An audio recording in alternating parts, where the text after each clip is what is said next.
Hi, I'm Gunnar Peterson. Welcome to my YouTube channel.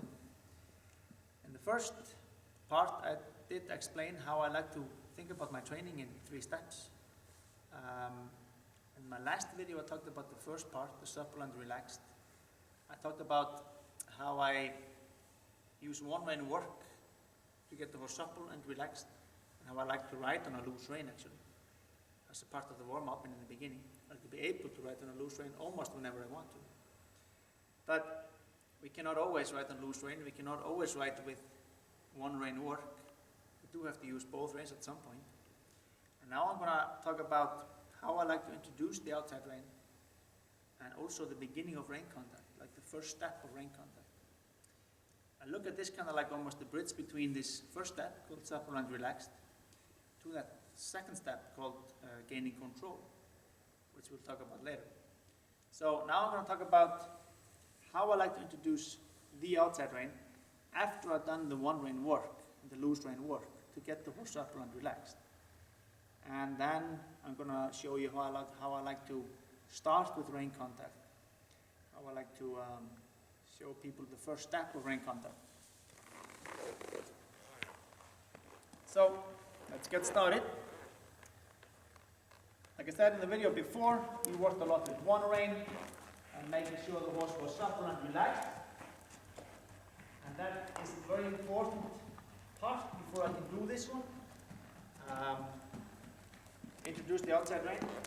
I'm going to introduce the outside rein through the band. I use the band quite a bit to make sure I do not have an overactive underneck muscle, as I explained in my last video too.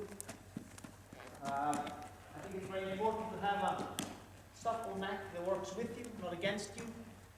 So the way I like to introduce the outside rein, this can apply to a young horse that I'm just starting, that hasn't been ridden with the outside rein much, mostly just one at a time. Or this can also apply to a horse that I'm simply improving, making him lighter and more soft, lighter on my hands and responding better to my aids. So what I'm going to do is I'm going to start with the one rein work.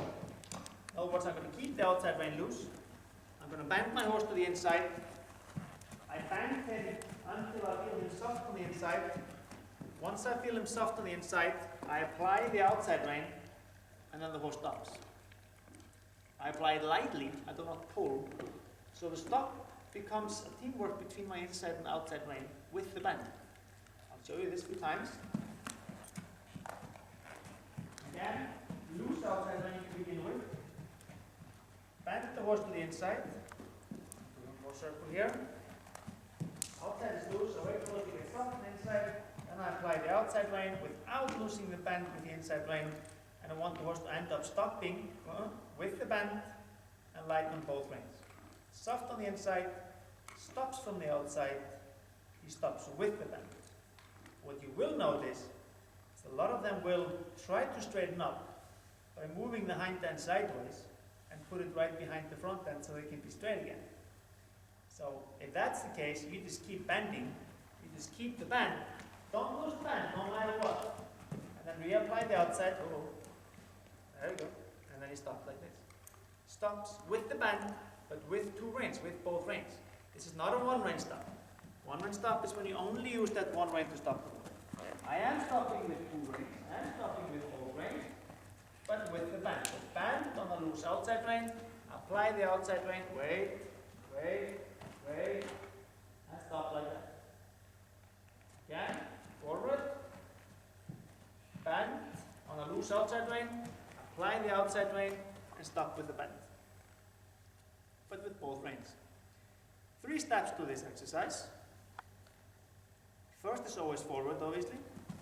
So if your horse isn't going forward well enough, then don't think about the next step.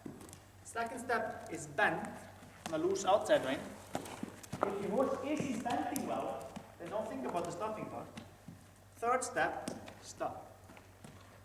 If your horse is not bending well for you, not softening up the one rein, as we talked about in the last video, then I wouldn't really try this stopping part yet. I would work on the bend. Once I feel the horse is soft enough, to my inside rein, I can apply the outside and get a stop like that. A light, soft stop.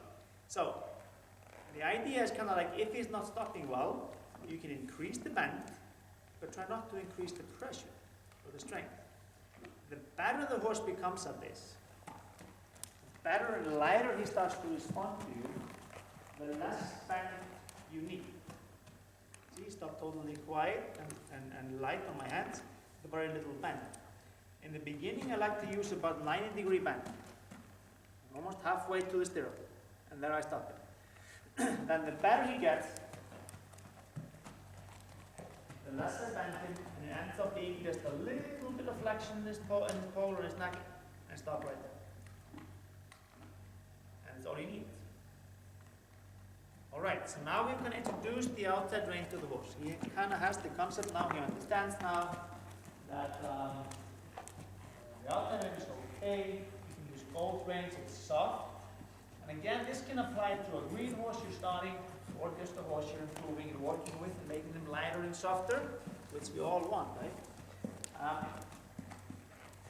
The beginning of a rein contact. The first step of rein contact, I always say, is taking the loop of the rein. So I'm going to come down that wall there in a straight line. Now I have a loose rein. Contact starts from riding forward on the loose rein. And all I do is I take the loop of the rein and I get into rhythm with the horse. I'm not expecting anything. I'm not asking the horse to do anything. I am just getting into rhythm with the horse. All I'm asking him to do. And come back. Starting again. Loose rein. Straight line. Loose rein. Take contact. Get into rhythm with the horse. Follow the rhythm. Forward. Follow the rhythm. Right forward. So the feeling in your hands and therefore the horse's mouth should be the same every step the horse takes. I'm not expecting anything. I'm not asking him to slow down, or at least I can turn him and control him. I'm not asking for much. I'm just going into rhythm with the horse. I sometimes say it's like holding hands with somebody. You're not pushing, you're not pulling, you're in the same rhythm. Same rhythm. Me and him move together. This is the first step of rein contact. The reason I started teaching this quite a bit was I often had the feeling like people could ride on a loose rein. Then I said, okay, now it's time to start to ride the rein contact. Then people would like take a hold of the horse's mouth and start holding on to it. But that's not the point. Right now, I just want to get into rhythm with the horse. In the beginning, I get into his rhythm. And I just move with him. But here's the thing. If the horse wouldn't be relaxed, the horse wouldn't be somewhat supple and relaxed. He wouldn't be ready for rein contact. A horse that has no rhythm, no relaxation, is kind of all over the place, going too slow or going too fast and has no focus, it's very hard to ride that horse with rein contact because there is no rhythm to follow. So that's why those first steps are so important, to get the horse supple and relaxed, rhythmic, focused, and again. One more time. Loose rein. Start from there. Make contact. And I encourage you to practice this. Get into rhythm with the horse. Can you be in rhythm with your horse? Or is it always like this? On and off. See how he got excited? On and off, on and off. Or can you actually be in rhythm with the horse without pulling on his mouth? Be in rhythm with the horse without pulling on his mouth. So you move together in the same rhythm. And I like you're holding hands with somebody. One more thing about this. I feel like the contact starts through your seat. You have to feel the horse's rhythm in your seat. You drive a little bit so you connect it down your thighs and down to your calves. With your hips too, obviously. You feel the rhythm, you ride the movement, you ride the horse, and you follow the movement into your hands. it's not about your hands as much as it is about your seat. You relax, allow the horse to move you around, make sure he keeps focusing or stays focused forward. I am driving him just a little bit to make sure he stays focused and stays rhythmic. I'm not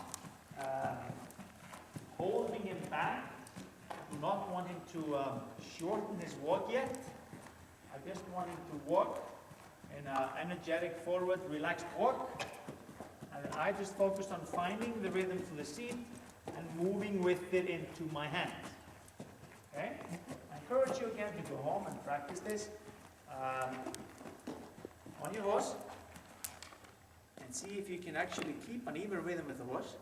Because I feel before we can start to ask for something with the rein contact, we need to be able to ride in an even, steady contact where you get into the horse's rhythm by using your seat to ride the horse and follow the movement and the rhythm into the reins. So the measurement is that the feeling in your hands, and therefore the horse's mouth, which is on the other end of the reins, is the same every step you take.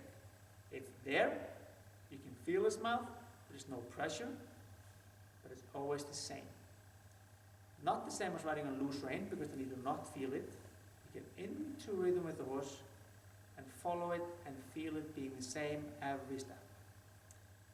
When we can somewhat do that, we are then ready to ask the horse for something more with our rein contact, where there will be collection or other exercises that we will move into soon. That's enough for now. Thank you. See you next time.